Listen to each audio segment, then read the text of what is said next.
E aí galera do Boteco Connection, beleza? Estamos aí mais uma vez para gravar um vídeo na internet para vocês. Vamos falar hoje sobre um documentário muito legal que saiu na Netflix, para a gente pensar um pouco sobre essas questões que estão muito em voga nessas discussões políticas na internet hoje em dia. O famoso vai pra Cuba! O famoso vai pra Cuba, essas coisas aí, direita, esquerda, soluções, não soluções, problemas, tudo isso que envolve essa questão política. E esse documentário sobre Cuba que saiu é muito interessante porque ele trata mais da questão da vida das pessoas. E eu acho que é um documentário que todo mundo tem que assistir e a gente vai comentar um pouquinho sobre ele hoje. O documentário chama Cuba e o Cameraman, saiu aí no final de 2017 no Netflix. E é muito legal porque traz um ponto de vista do povo mesmo. E acho que isso é muito importante para a gente começar a analisar as coisas sem aquela frieza e aquele distanciamento que a gente está acostumado. Mas vamos começar pela cerveja, né? Vamos lá. Cervejinha boa, hein? Bom, hoje a gente vai tomar uma Hoegaarden. É uma cerveja belga. É uma Witbier. Witbier são cervejas de trigo turvas. Vocês vão ver aqui no copo quando eu colocar. Ela tem essa aparência turva. Por isso que ela chama Witbier, né? Que em alemão Wit é branco. Essa cerveja, ela era uma artesanal, de uma empresa pequena e tal, mas como ela é muito apreciada na Bélgica, é a Witbier uma das mais tomadas na Bélgica, sim, a Ambev comprou ela. Então a Ambev comprou a fábrica, manteve a receita, manteve a produção e é a Ambev que traz aqui para o Brasil. Essa Witbier geralmente elas são feitas com a adição de alguns temperos, sim, alguns sabores. A Hoegaarden eles colocam coentro e raspas de laranja. Então ela fica uma cerveja bem leve, bem refrescante, que é legal de tomar no verão, dá pra tomar no churrasco. E se você quiser dá pra pôr uma rodela de laranja na cerveja que fica uma delícia. Eu conheço bastante mulheres que gostam dessa cerveja. Sim, eu tenho amigas que são apaixonadas, assim, elas viram no mercado, já quer comprar, mas eu tenho alguns amigos também que não recusam não, que gostam também. É uma ótima cerveja. Eu não gosto tanto de cerveja de trigo. Esse estilo Witbier é um dos poucos que eu ainda tomo de trigo. Porque é mais leve, né? É mais leve. Não é tão pesada, né? Não é uma cerveja muito pesada. Pra mim, cerveja de trigo é meio... São pesadas. Parece que você comeu um pão. Vamos brindar.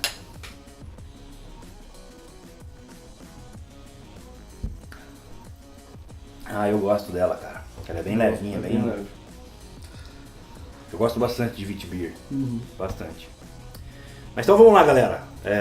Agora que vocês já conhecem a Hoegaarden, que é uma cerveja maravilhosa, compra aí pra você tomar com a sua namorada, com a sua esposa, com o seu namorado, sei lá, né? Com os amigos também. Com os amigos. E apreciem a Hoegaarden porque ela é uma cerveja muito boa e também não é muito cara. É uma cerveja que tem um preço legal, acessível aí, tranquilo. Sim. Você encontra no mercado por R$8, R$9. Aproveita porque a cerveja é boa. Então vamos falar aí do vídeo agora, né? Cuba e o Cameraman, começando só pra já dar um temperinho. O Cameraman é americano, né? O Albert.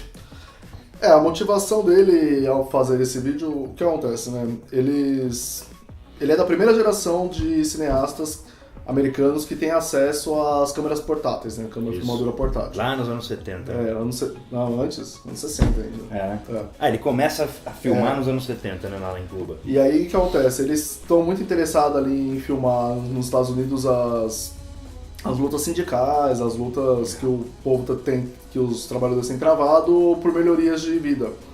E em paralelo a isso está acontecendo a revolução em Cuba, né? Isso. Que é uma revolução que se propunha a aplicar essas reformas trabalhistas e essa melhoria para os trabalhadores na revolução. Então ele se interessa por isso e começa a ir para Cuba com frequência a cada 5, 6, 7 anos ao longo de 45 anos. Então ele começa na revolução e vai terminar o documentário em 2016. Ele até fala no começo, né, tipo assim, tudo que nós queríamos implantar em Nova York, a Revolução Cubana estava implantando lá. Sim. Então nós falamos, pô, os caras estão fazendo lá tudo que a gente queria fazer aqui e a gente não está conseguindo. Vamos lá ver as conquistas que eles estão tendo lá, né? Sim. E aí lembrando que, dando um pouco de contexto histórico, né, Cuba era uma colônia espanhola, Sim. que conseguiu sua independência, mas pouco depois de conseguir a sua independência, ela acaba caindo sob uma ditadura do Fulgêncio Batista, Isso. e aliado a isso, um controle imperialista dos Estados Unidos, né, que na época estava se expandindo esse controle imperial, então ali para o Caribe, para algumas ilhas e inclusive Cuba. Tanto que a primeira Constituição cubana ela é feita sob a supervisão dos Estados Unidos e tem uma lei imposta que é da intervenção americana. Isso. Caso Cuba fizesse qualquer coisa que os Estados Unidos concordasse, eles tinham o direito de intervir no Estado, na nação cubana, né? Ou seja, colocando totalmente de lado a soberania cubana. É tipo assim, Cuba era como se fosse um quintalzinho dos Estados Unidos, onde a elite dos Estados Unidos, a elite americana ali, principalmente o pessoal ali de Miami, o pessoal da Flórida, ia passar férias e aproveitar ali prostituição, tudo que tinha ali em Cuba ali. Cassinos, tudo. E é nesse clima que o Fidel Castro e o Che Guevara vão fazer a revolução. Eles começam a revolução no interior, né, numa cidade, não me lembro. Cidades pequenas. Mas aos poucos essa revolução vai ganhando corpo e acho que depois de 5 ou 6 anos eles conseguem tomar a Havana e de fato aplicar a revolução. Logo depois que eles aplicam a revolução, o Fidel Castro decide por tornar o país um país socialista. Teve Isso. algum momento ali na 1961 ali em que Estados Unidos estavam para aceitar a revolução. O presidente americano tentou dar um apoio financeiro, mas Cuba se recusou porque o jugo imperial foi tão forte, tão incômodo para eles, que eles não queriam contato nenhum com os Estados Unidos. E aí, num contexto mundial que você tem Estados Unidos de um lado e União Soviética do outro, se você não está do lado de um, você automaticamente está do lado do outro. E foi o que o Fidel fez, foi se aliar à União Soviética. Isso proporcionou a ele um apoio financeiro, né, que era necessário na época, já Sim. que, por outro lado, os Estados Unidos estavam colocando um embargo financeiro sobre Cuba, então Cuba não podia negociar com nenhum país do bloco capitalista. Então ele negociava de forma desigual com a União Soviética, né? Então a União Soviética pagava muito mais do que o que valia os produtos cubanos como forma de apoio. E aí é nesse contexto que começa as gravações do diretor do documentário. No começo da Revolução, assim, mostra, acho que o documentário mostra razoavelmente bem isso, mostra como no começo da Revolução as coisas parecia que estavam dando, assim, dava uma impressão que estava dando certo, né? Sim. Ou seja, você tinha um país comunista muito forte, que era a União Soviética, né? Vários países, né, aliados ali na União Soviética, e que ajudavam Cuba a crescer, a se desenvolver, a fornecer produtos para a sua população. As primeiras propostas, que era moradia, saúde e educação para todos, elas estavam sendo aplicadas. Sim. Então você vê logo no começo do documentário, de fato a construção civil deu uma deslanchada, todo mundo tinha casa própria, a saúde era universal, então todo mundo tinha acesso de fato, e a educação também, né? Você vê. Eles construíram as universidades, começaram escolas, a dar vaga para todo mundo de fato estudando, né?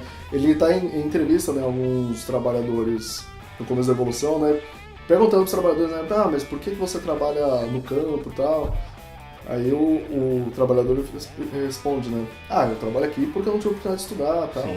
Mas e seus filhos, eles vão trabalhar aqui? Não, meus filhos vão estudar, eles estão estudando e eu quero uma coisa melhor para eles. Ele entrevista um homem que está tirando pedra, né, aí um cara que está tirando pedra de um terreno. Acontece, acho que até com certa naturalidade ao longo das filmagens, é que o diretor ele se aproxima de 3 famílias ao longo desses anos, né? A primeira família que ele conhece são os irmãos Borrego, que são 3 irmãos e uma irmã que vivem no campo, trabalham ali no campo, plantando, próximo a Havana, mas um pouco mais interior.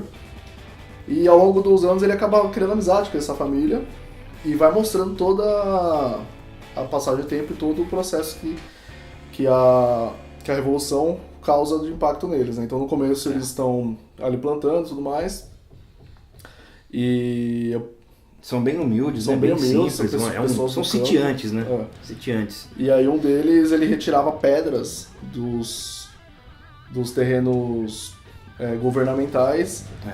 E aí quando o diretor pergunta pra ele, mas por que você faz isso? Ele fala é a minha forma de ajudar a revolução. Ou seja, você vê que o povo, ele realmente estava imbuído. Comprou a ideia. Comprou a ideia. Eles realmente acreditavam que a revolução era a melhor opção para eles. E é interessante que ao longo do vídeo você vai percebendo que o vídeo ele se trata, na verdade, de falar sobre pessoas, né? Da relação das pessoas com elas mesmas, com o país e com o governo que as governa, né? Com o tipo de governo que as governa. E o que fica muito claro assim no documentário é que as pessoas elas gostam do Fidel, elas gostam da Revolução, ou pelo menos a maioria delas, porque tem muitas pessoas também que são contra e elas começam a sair de Cuba e tal. Na primeira fase da Revolução, acho que mais a elite cubana que começa a deixar Cuba, o pessoal que tinha mais dinheiro, mais poder aquisitivo, começa a deixar Cuba porque eles não estão contentes com as novas políticas de tentativa de equalização da sociedade e tal. E acho que tem também muito da propaganda do mal, do comunismo. Do mal né? comunista, Nossa, né, e tal. Eu vou virar um escravo aqui. Então essa primeira leva são de pessoas que estavam mais envolvidas com o mundo capitalista americano. Isso. E que optam por deixar Cuba, né? Na primeira fase. Acho que na segunda fase, quando a Revolução começa a sofrer vamos dizer assim, um desgaste muito grande por causa do final da União Soviética, né? Sim. Aí as pessoas começam a querer deixar justamente porque aí já começa a faltar comida, começa a faltar várias coisas para eles, né? O que acontece é que durante a década de 70 e 80 a Revolução vai muito bem, obrigado. Inclusive a União Soviética também ia muito bem. Estava bem. Era até surpreendente, né, para os economistas da época, para entender como podia um país que era comunista, era feudal até a Segunda Guerra Mundial, de repente crescer tanto quanto os Estados Unidos. Mas isso é toda uma conjuntura econômica forçada pelo governo, que não dá para explicar aqui porque é muito complexa. Mas até a década de 80, final da década de 80, estava tudo indo bem. Quando começa na década de 80 a União Soviética, o declínio, né, da União Soviética, que vai culminar com o final da União Soviética, a queda que era do Muro de Berlim, e o fim do apoio financeiro a Cuba. Sim. Com o fim do apoio financeiro a Cuba começa, e ainda sob embargo econômico, começa a faltar tudo. Então você não tem mais investimento em saúde, você não tem mais investimento em educação, você não tem mais investimento em moradia, que era o básico, né, que a Revolução oferecia. Então as pessoas continuam tendo acesso, mas acesso a um serviço que já não é de ótima qualidade. A comida começa a faltar, né, porque a comida todos os bens de consumo, na verdade, eram distribuídos pelo governo a um preço acordado pelo governo. Não existia mercado. As lojas estatais, exatamente, que eles chamam, né?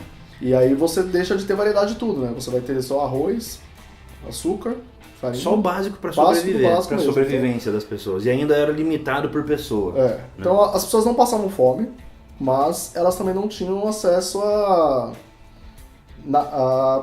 coisas básicas como carne, por exemplo. Como carne. Então, tanto é que mostra a família dos quando volta aos Borrego nessa época, período, eles estão preocupados porque ladrões estão roubando dois bois que eles tinham para fazer o arado. E as galinhas, os porcos, para comer.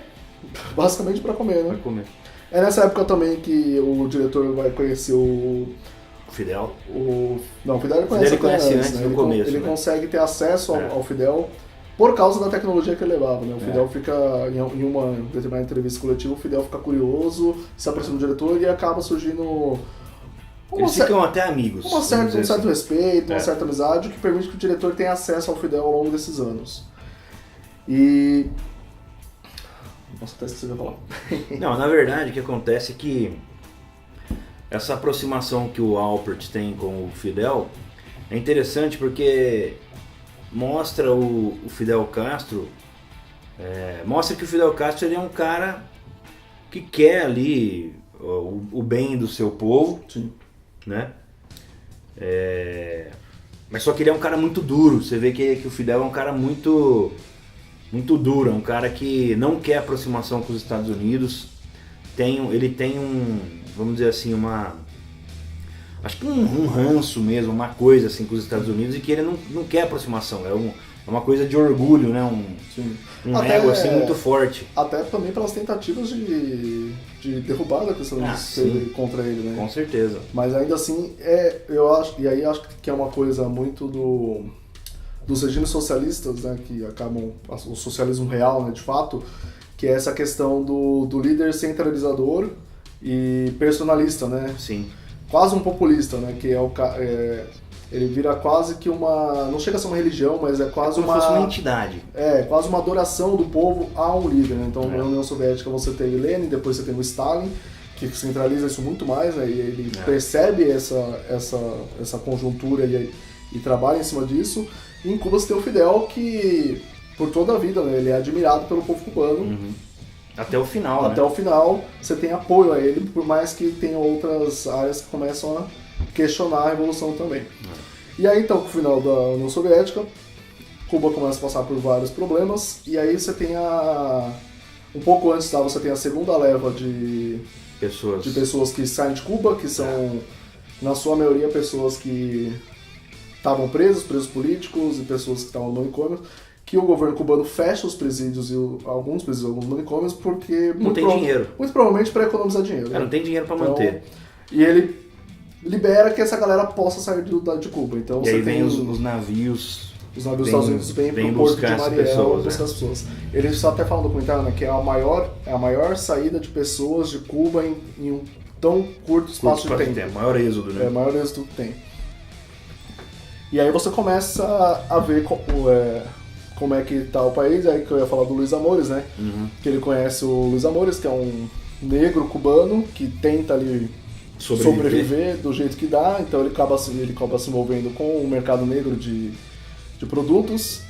É por isso que ele é preso numa posterior visita do Albert, e aí quando o Albert volta depois, ele já tá liberto novamente e prosperando, podemos até dizer que sendo empreendedor. Começa a criar, ele cria uma pequena empresa de revenda de produtos. Principalmente material de construção. E ele até fala, né? Se a gente não fizer isso, a gente não consegue construir nada. Se você quiser mesmo, você consegue fazer. Então é até um pequeno, vamos dizer assim, começa a surgir um pequeno nicho capitalista dentro do próprio território cubano. Isso se deve a uma criação de mercado. E a gradual abertura que Fidel Castro faz com Cuba, né? Ele começa liberando alguns trabalhos, algumas profissões para serem regulamentadas. Ele começa liberando um pouco de turismo ali no começo da década de 2000 ele já. Ele até fala, né? O futuro de Cuba é o turismo. Isso. Se nós não trabalharmos com assertividade na questão do turismo, a gente vai perder a revolução. Nós precisamos manter a revolução, ele fala. E o turismo vai ser fundamental para isso. E aí você tem, a partir desse momento, com o governo liberando que algumas profissões sejam exercidas de forma legal, o início de um mercado, de um capitalismo ali de Cuba, que vai se consolidar um pouco mais ali pro final da próxima década, pro ano de 2010, 2012 ali, década de 2000, em que o turismo começa a ser cada vez mais liberado. Então já você tem uma Havana que na década de 90 era muito destruída, muito feia, muito quebrada. Quando ela começa a sofrer algumas reformas, mais ou menos, ela já é uma cidade muito bonita assim, de se visitar. O fluxo de turistas para Cuba é imenso, assim, a partir do momento que a abertura é absurdo. Tem a ver com a curiosidade das pessoas em ir lá ver um país que ficou parado no tempo, né? Exatamente. Porque o próprio documentarista fala isso, né, o Albert? Ele fala, quando eu comecei a filmar aqui nos anos 70, e hoje quando eu volto, sei lá, 30, 40 anos depois, eu vejo as mesmas casas, Sim. nos bairros, né? Principalmente nas quando ele cidades vai atrás dos pequenas, amigos, né? Principalmente nas cidades pequenas. Ele fala, eu vejo as mesmas casas, eu vejo as mesmas pessoas e nada muda, nada mudou. Então parece que é um país assim que está congelado no tempo, Sim. ele fala. E aí você tem também você conhece mais a história de uma outra personagem que ele conhece, né? Que é a Caridad. É uma menina que ele conhece logo nas primeiras viagens dele, ainda criança. Depois, ao longo do filme, ele volta a procurar ela. E aí, quando tá chegando o final do documentário, ele vai procurar ela novamente. E ela foi para os Estados Unidos, né? Ela foi tá pra em Flórida. Tampa. Então ele encontra o filho dela. E o filho dela também quer ir. Que também quer ir e tal, que também não vê perspectiva em Cuba. E na última passagem do Albert, o filho dela também foi para os Estados Unidos. Né? Então você tem essa terceira leva de pessoas que saem de Cuba porque elas já não viam uma perspectiva de vida em Cuba, né? Elas não conseguiam enxergar que é possível viver. E aí que começa a criar dentro de Cuba aquilo que a gente conversou, que é por causa do turismo. Você começa a criar uma nova classe de pessoas dentro de Cuba. Quem está envolvido com o turismo consegue ganhar mais dinheiro e viver melhor. Quem não trabalha com turismo continua levando aquela vidinha bem difícil diante da abertura. Diante da abertura, que é viver com o salário da Revolução, conseguir comprar só os bens básicos assim. E aí começa a criar essa coisa, tipo, eu não trabalho com turismo, eu vou ficar fazendo o que aqui? Eu vou sair de Cuba, entendeu? Porque todo mundo começa a querer ter uma vida melhor, querer ter mais acesso a bens de consumo. Quando você vê a possibilidade de ter uma vida mais confortável, todo mundo quer. Você quer isso, né? Claro. E aí eu acho muito interessante porque mostra que eu vejo quase como um paradoxo do capitalismo, né? Que você valoriza e você consegue fazer girar muito dinheiro em profissões que são muito valorizadas. Sim. Então não importa muito qual é a profissão, importa o quanto ela é valorizada no contexto. Tanto é que o taxista ganha mais dinheiro que o médico. Exatamente. Em Cuba, como o turismo é muito forte, você tem quem trabalha com turismo, taxistas, pessoas que vendem coisas para turistas ganham muito dinheiro, vivendo bem, e pessoas de profissões tradicionais ganhando o salário do governo, que é muito ruim. $25 ao mês o médico estava ganhando em Cuba. Exatamente. Eu não lembro o ano que era quando ele conversa com esse médico, mas já era década de 2000. Com certeza. Porque já tinha abertura também. Até o médico fala, olha, eu sou um cara muito preparado, o governo me deu tudo, estudo e tal, não sei o que lá, só que os instrumentos que a gente tem para trabalhar são ruins. E por que ele tem essa conversa com esse médico? Porque o amigo dele, o Angel, os irmãos Borrego tem um problema na laringe, né? Ele tem câncer de laringe. E aí eles retiram a laringe dele e ele fica sem voz, ele não consegue mais falar. Aí até o Albert traz para ele um aparelho dos Estados Unidos de presente, que é aquele aparelho que uma laringe eletrônica. Que encosta aqui e consegue falar. Daí ele fica com uma voz robótica, mas ele consegue falar, fica super feliz. Sim.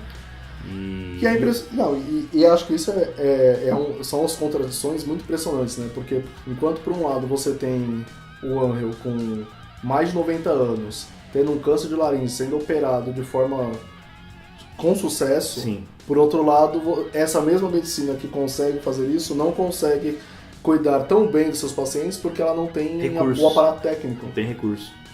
Até o médico mostra, ele fala, olha os instrumentos que nós temos. Ele pega um instrumento lá que é para fazer cirurgia da década de 50 e é o que ele tem. Sim. E ele fala, olha, nem afiado não tá, então quando eu preciso usar esse instrumento em algum paciente meu, o paciente sofre. Sim. Ele fala, porque é um instrumento que está ultrapassado, não está afiado, não está nas suas melhores condições.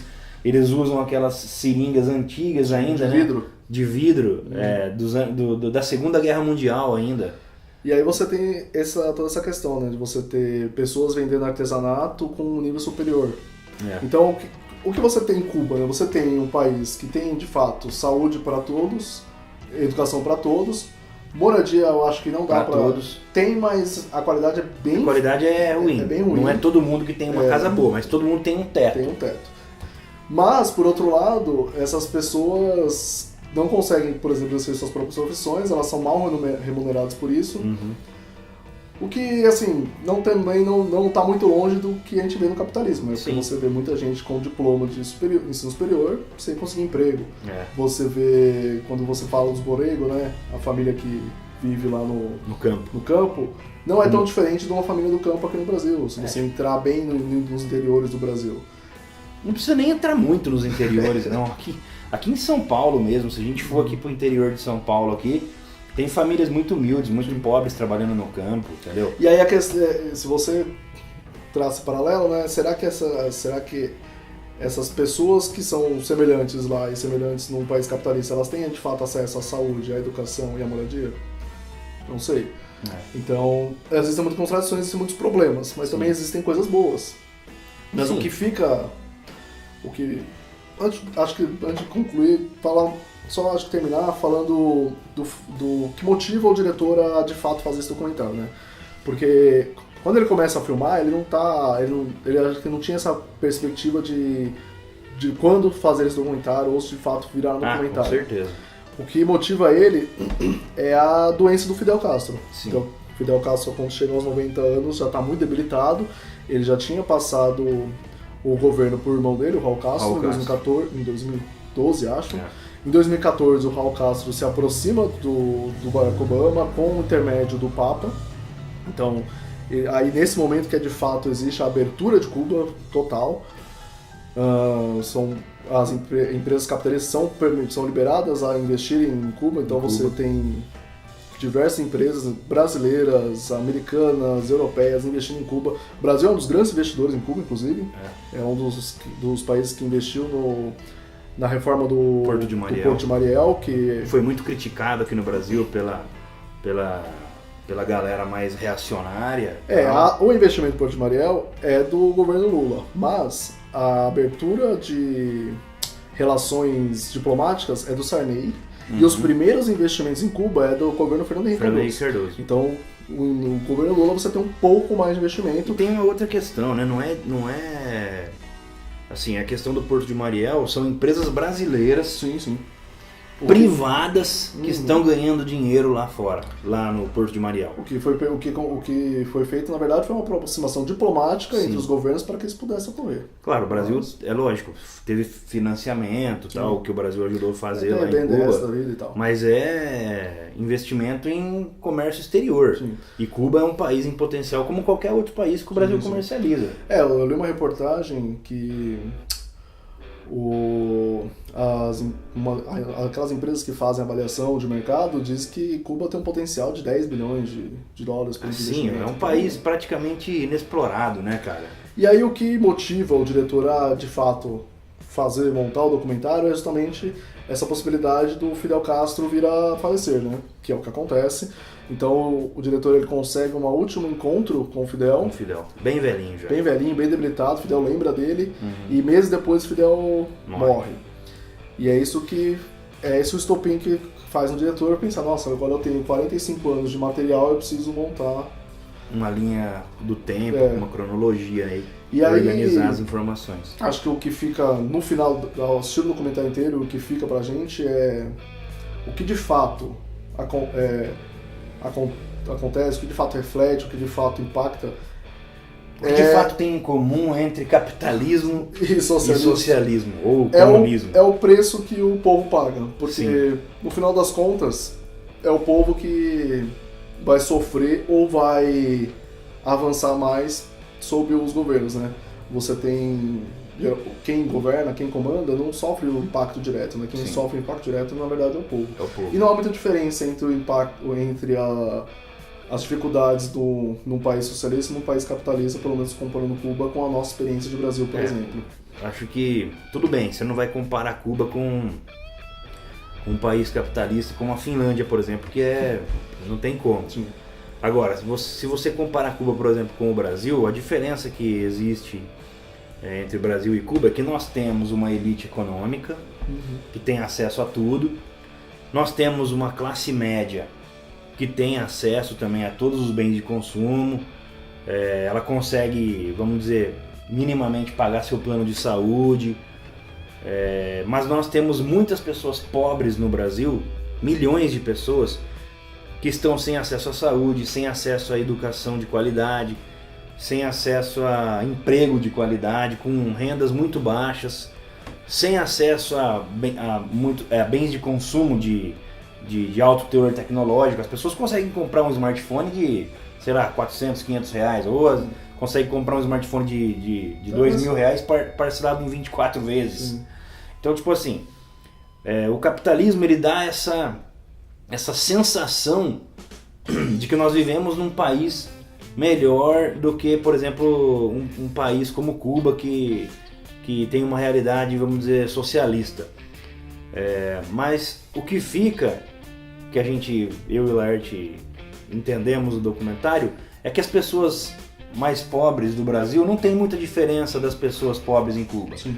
Que o que existe aqui no Brasil é uma classe média e uma elite mais avantajada financeiramente. Sim. Sim, em Cuba você não existe classe média. Não existe classe média. Existe a classe dominante que é o governo e existe o povo. Isso pelo menos até a abertura, né? Acho que agora já começa a surgir pessoas que fazem empreendimentos de mercado que vão acabar se tornando uma classe média. Sim.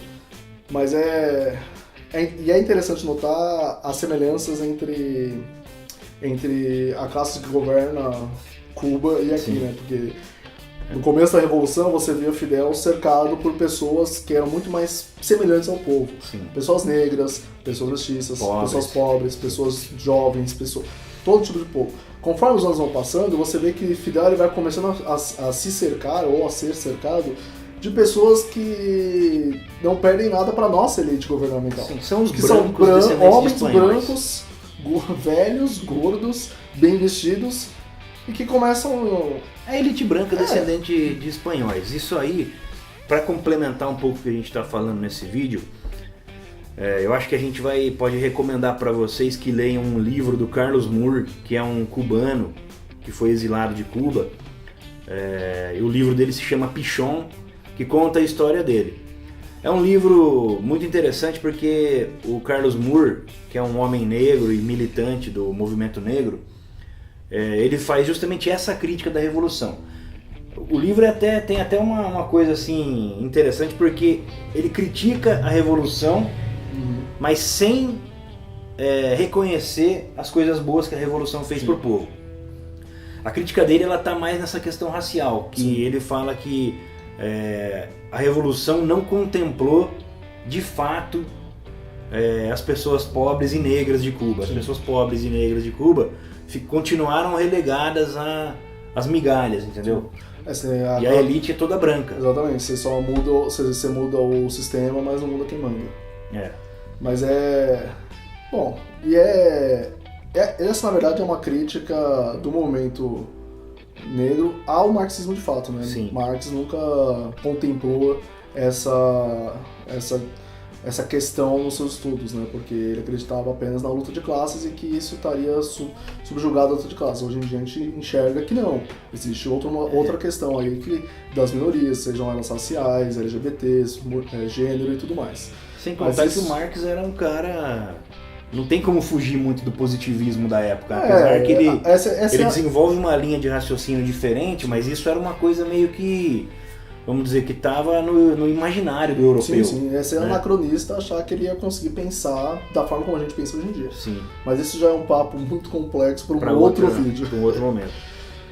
Acho que a gente vai ficando por aqui, né? Isso. Assistam o documentário, realmente é muito bom, muito legal para você ter essa perspectiva de fato do povo cubano.